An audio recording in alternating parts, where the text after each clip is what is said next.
आज का ये एपिसोड शुरू करने से पहले एक छोटी सी बात। क्या आप भी अपना पॉडकास्ट बनाने की सोच रहे हैं?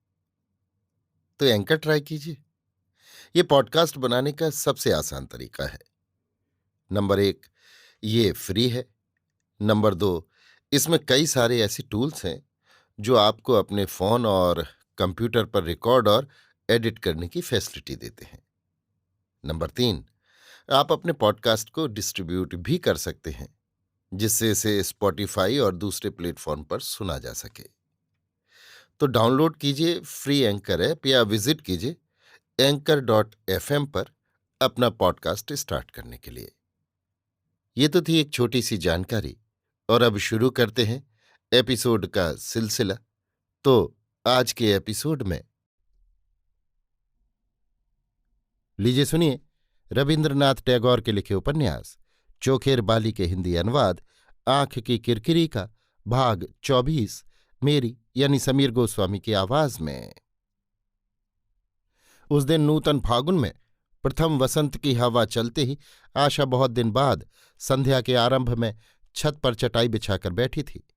हाथ में एक मासिक पत्र लिए हुए उस स्वल्प प्रकाश में वो कोई धारावाहिक लंबी कहानी खूब मन लगाकर पढ़ रही थी। कहानी का नायक तब साल भर बाद दुर्गा पूजा की छुट्टियों में घर आते समय रास्ते में डाकुओं के हाथ पड़ गया था। आशा का हृदय उद्वेग से कांपने लगा। उधर अभाग्नि नायिका ठीक इसी समय विपत्ति का स्वप्न देखकर रोती हुई जाग पड़ी। आशा से अपने आंसू रोके न रुके। आशा कहानी साहित्य की उदार समालोचक थी। वो जो भी कहानी पढ़ती थी वही उसे बहुत अच्छी लगती थी, और उसी वक्त विनोदनी को बुलाकर कहती थी, किरकिरी, तुम्हें मेरे गले की सौगंध जरा इस कहानी को पढ़ो। ऐसी सुंदर है कि क्या कहूं, पढ़ते पढ़ते रुलाई आने लगती है। किंतु विनोदनी भले बुरे का विचार करके अपनी समालोचना से आशा के उच्छ्वसित उत्साह को बड़ी चोट पहुंचाया करती थी। आज की कहानी पढ़कर आशा ने ये निश्चय किया कि वो इसे महेंद्र को पढ़ने देगी। कहानी पूरी पढ़कर ज्यों ही उसने मासिक पत्र बंद किया त्यों ही महेंद्र आ पहुंचा। महेंद्र का चेहरा देखते ही आशा उत्कंठित हो उठी। महेंद्र ने जबरदस्ती प्रफुल्लता लाने की चेष्टा करते हुए कहा, अकेली छत पर बैठी किस भाग्यवान का ध्यान कर रही हो? आशा नायक नायिका की बात बिल्कुल भूल गई, बोली, आज तुम्हारी तबीयत अच्छी नहीं क्या? महेंद्र ने कहा, तबीयत तो अच्छी ही है। आशा ने कहा, तो फिर भीतर ही भीतर किसी दुश्चिंता में होगी। मुझे साफ साफ बताओ ना, क्या बात है? महेंद्र ने आशा के पानदान से एक पान उठाकर मुंह में डालते हुए कहा, मैं सोच रहा था, तुम्हारी मौसी बेचारी ने कितने दिनों से तुम्हें देखा नहीं है। एक बार अचानक अगर तुम उनके पास जा खड़ी हो तो वे कितनी खुश होंगी। आशा कुछ उत्तर न देकर महेंद्र के मुंह की तरफ देखती रही। उसकी कुछ समझ में नहीं आया कि महेंद्र के मन में सहसा आज फिर क्यों ये बात नए रूप में उठी। आशा को चुप देखकर महेंद्र बोला, जाने को जी नहीं चाहता तुम्हारा? इस बात का उत्तर देना कठिन है। मौसी को देखने के लिए जाने की इच्छा तो होती है, किंतु महेंद्र को छोड़कर जाने की इच्छा नहीं होती। आशा ने कहा, कॉलेज से छुट्टी लेकर जब तुम जा सकोगे तभी जाऊंगी मैं तुम्हारे साथ। महेंद्र ने कहा, छुट्टी तो मिल जाएगी, पर मेरा जाना बिल्कुल असंभव है। मुझे परीक्षा के लिए तैयारी करनी होगी। आशा ने कहा, तो जाने दो, फिर कभी देखा जाएगा। महेंद्र ने कहा, क्यों, जाने क्यों दो? तुम तो जाना चाहती थी, जाओ ना, हो आओ। आशा ने कहा, नहीं, मेरी जाने की इच्छा नहीं। महेंद्र ने कहा, उस दिन तो इतनी इच्छा थी, आज अचानक वो इच्छा कहाँ चली गई? इस बात पर आशा आंखें नीची करके चुप बैठी रही। बिहारी के साथ संधि करने के लिए बाधाहीन सुअवसर की चाह में महेंद्र भीतर ही भीतर अत्यंत अधीर हो उठा। आशा को चुप रहते देख उसे अकारण क्रोध आ गया। बोला, तुम मुझे भीतर ही भीतर संदेह करने लगी हो क्या? इसीलिए शायद तुम मुझे अपनी आंखों के सामने रखकर पहरा देना चाहती हो। आशा की स्वाभाविक मृदुता, नम्रता और धैर्य महेंद्र के लिए सहसा अत्यंत असह्य हो उठा। उसने अपने मन में कहा, मौसी के पास जाने की इच्छा है तो कहना चाहिए कि मैं जाऊंगी ही। जैसे भी हूं मुझे भेज दो। सो तो नहीं, कभी हां कभी ना, कभी चुप, ये क्या ढंग है? सहसा महेंद्र की इस उग्रता को देखकर आशा विस्मित और भयभीत हो उठी। बहुत कोशिश करने पर भी उसे कोई उत्तर नहीं सूझा। उसकी कुछ समझ में नहीं आता है कि महेंद्र क्यों कभी सहसा इतना प्यार करने लगता है और क्यों अचानक ऐसा निष्ठुर हो उठता है। इस तरह महेंद्र आशा के लिए जितना ही दुर्बोध्य होता जाता है, आशा का कंपित चित्त भय और प्रेम से उतना ही उसे कसकर बांधना चाहता है। आशा महेंद्र पर संदेह करके उसे अपनी आंखों के आगे रखकर पहरा देना चाहती है। ये कठोर उपहास है या निर्दय संदेह है? सौगंध खाकर उसे इसका प्रतिवाद करना चाहिए या बात को हंसी में उड़ा देना चाहिए? हतबुद्धि आशा को फिर भी चुप रहते देखकर अधीर महेंद्र बड़ी तेजी से वहां से उठकर चला गया। तब न जाने कहाँ गया उस मासिक पत्र की कहानी का नायक और कहाँ गई उसकी नायिका। सूर्यास्त की आभा अंधकार में विलीन हो गई और संध्यारंभ की क्षणिक वसंत की हवा की जगह हेमंत की हवा चलने लगी और आशा छत पर उसी तरह चटाई पर औंधी पड़ी रही। बहुत रात बीते आशा जब भीतर अपने कमरे में गई तो देखा कि महेंद्र उसे बिना बुलाए ही अकेला आकर सो गया है। और तब आशा सोचने लगी कि स्नेहमयी मौसी के प्रति मेरी उदासीनता देखकर ही ये मुझसे भीतर ही भीतर घृणा करने लगे हैं। बिस्तर पर जाकर उसी क्षण वो महेंद्र के पैरों से लिपट कर पड़ रही। तब महेंद्र ने करुणा से विचलित होकर उसे ऊपर खींचने की कोशिश की, किंतु आशा टस से मस न हुई। बोली, मुझसे कोई दोष बन गया हो तो मुझे क्षमा करो। महेंद्र ने आर्द्र चित्त से कहा, तुम्हारा कोई दोष नहीं चुन्नी। मैं बहुत ही निर्दयी हूं, पाखंडी हूं, इसी से बेमतलब तुम्हें चोट पहुंचाया करता हूं। सुनते ही आशा की आंखों से आंसुओं की धारा बहने लगी और उससे महेंद्र के चरणों का अभिषेक शुरू हो गया।